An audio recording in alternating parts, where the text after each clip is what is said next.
Our top story here today, the State Department of Public Instruction put out guidelines for reopening schools this fall. Here's some of what DPI said as far as the coronavirus pandemic, schools, and safety. Here's a quote: "Short-term closures of schools will remain a possibility until a vaccine is widely used," unquote. Also, when schools are reopened, it is likely that we'll see changes including these, quote, "Screening of students and staff for symptoms, social distancing in all settings, and isolation and timely removal of students and staff who are displaying symptoms," unquote. Also included this line: "A second wave of infections could result in site, district, countywide, or regional school closures," unquote. Now, the 83-page document called Education Forward outlines different scheduling scenarios based on schools being either in person or virtual or a combination of the two. Those scheduling possibilities include either 4-day weeks or 2-day rotations with students in school for 2 days a week, and in-person school for elementary students, and then continuing virtual school for older students. Those are just some of the possibilities. Now, Deputy State Superintendent Mike Thompson says the biggest challenges in reopening schools are logistics and the uncertainty of coronavirus.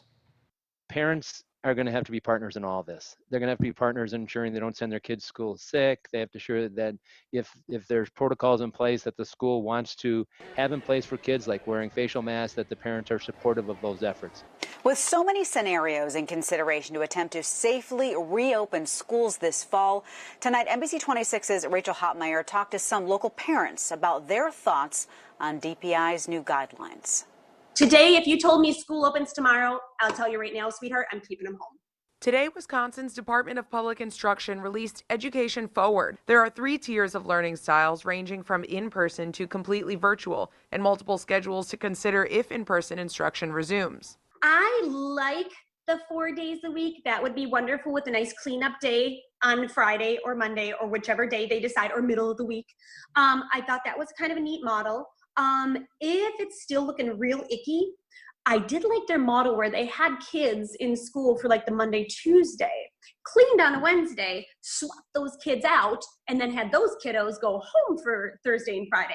Even though these guidelines provide ideas, parents are still left reeling with unknowns and rapidly changing situations. Whatever it is, if we can look at it and know that it's going to be pretty consistent, I think I'm more likely to send them back. But we're also looking at homeschool. It would be temporary, and it would be for consistency's sake. If DPI does say, all right, these are the choices we're going to make, I will go along with it. All right. If they say that sending my kids to school 2 days a week is going to be safe, fine. Because I know if it goes bad, they will shut it back down in 2 minutes.